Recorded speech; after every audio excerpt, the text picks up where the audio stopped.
युवकांच्या समोर, तरुणांच्या समोर अखेर सरकारला नमतं घ्यावं लागलं, सरकारला झुकावं लागलं आणि धर्मेंद्र प्रधान यांना राजीनामा द्यावा लागला। राजीनाम्याच्या नंतर काय होती धर्मेंद्र प्रधान यांची प्रतिक्रिया आणि त्यानंतर अभिजित दिपके यांचं काय मत आहे, या सर्व प्रश्नांची उत्तरे या व्हिडिओच्या माध्यमातून आपण पाहणार आहोत। नमस्कार, मी डॉक्टर नागराज मगरे, शब्दयोद्धा लाईव्ह मध्ये आपल्या सर्वांचं मनपूर्वक स्वागत। आपण आमच्या चॅनलवरती नवीन असाल तर खालचं काळं बटन दाबून सबस्क्राइब करा, जेणेकरून नवे नवे व्हिडिओज आपल्यापर्यंत येतील। तर मी सांगत होतो की गेल्या 26 ते 27 दिवसापासून जे आंदोलन सुरू आहे आणि त्या आंदोलनाची अखेर आपण पाहिलं की शेवटी सरकारला झुकावं लागलं आणि शिक्षण मंत्र्याला राजीनामा द्यावा लागला। खरं तर राजीनामा दिल्यानंतर काय म्हणाले अभिजित दिपके आणि धर्मेंद्र प्रधान यांची काय प्रतिक्रिया होती आणि विरोधकांची प्रतिक्रिया काय होती हे पाहणं महत्त्वाचं असणार आहे। सुरुवातीला पाहूयात की अभिजित दिपके यांना काय वाटलं किंवा ते काय म्हणाले। त्यांनी जल्लोष केलेला आहे, सर्व कॉक्रोचांनी जल्लोष केलेला आहे आणि अशा पार्श्वभूमीवर अभिजित दिपकेंनी काही विधानं केलेली आहेत, ते अत्यंत महत्त्वाची आहेत आणि त्यांची ते अभ्यासपूर्ण विधानं आणि एकूणच लोकशाहीला पूरक आणि खऱ्या अर्थानं लोकशाहीला समर्थन देणारी आहेत। ते असं म्हणतात की मला हिरो करू नका।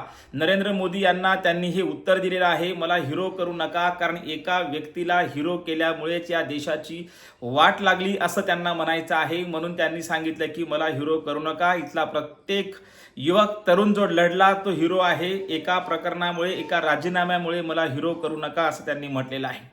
खरं तर आपण असं केल्यामुळे काय घडलं असं पुढे म्हणताना अभिजित दिपके म्हणतायत की एका व्यक्तीला हिरो केल्यामुळं लोकशाहीपेक्षा, संविधानापेक्षा, देशातील नागरिकांपेक्षा एका व्यक्तीला हिरो केल्यामुळे देशासमोर ही वेळ आली असंही ते सांगायला विसरले नाहीत।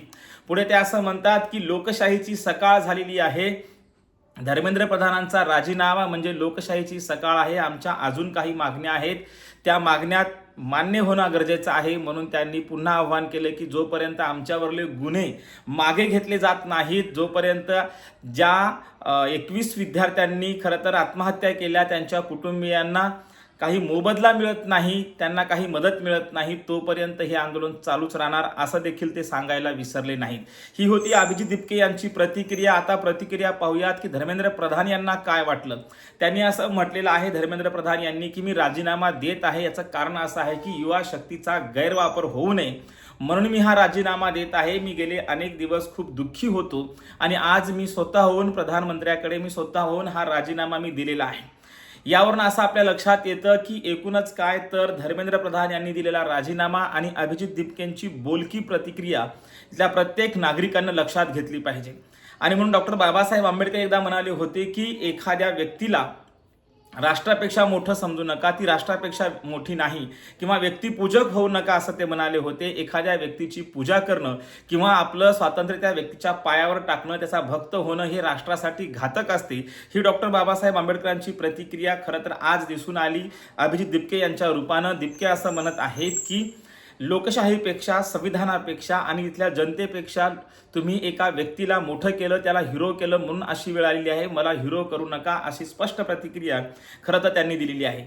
जे म्हणत होते मोदी यांच्या सरकारमध्ये राजीनामा होत नाही, आता राजीनामा घ्यावा लागला सरकारला, सरकार झुकलं आहे। कारण सरकार झुकलं आणि झुकल्यानंतर आपण पाहतोय ती प्रतिक्रिया धर्मेंद्र प्रधान यांची। ते असं म्हणतायत की मी दुःखी होतो आणि खऱ्या अर्थानं त्यांनी सांगितलेलं आहे की युवा शक्तीचा गैरवापर होऊ नये आणि म्हणून मी राजीनामा देत आहे असं त्यांनी म्हटलेलं आहे। एकूणच काय तर युवकांनी, तरुणांनी राज्यकर्त्यांना झुकवलं असं म्हणायला काही हरकत नाही। जी प्रतिक्रिया त्यांनी दिलेली आहे ती प्रतिक्रिया फार बोलकी आहे आणि लोकशाहीसाठी एखाद्या व्यक्तीला हिरो करणं हे देखील किती घातक आहे असं अभिजित दिपके यांनी सांगितलं। खरं तर या एकूण सर्व प्रतिक्रियेवरून, दोन्ही प्रतिक्रियांना आपल्याला सांगता येतं की सरकार झुकते, त्याला झुकवणारा पाहिजे आणि हे खरं तर इथल्या तरुणांनी झुकवलेलं आहे, हे कुणाला नाकारता येणार नाही। जे काँग्रेसला जमलं नाही ते खरं तर या युवकांनी करून दाखवलं, तरुणांनी करून दाखवलं। आता पुढे काय ते पाहण्यासारखं असणार आहे। आणि विशेष म्हणजे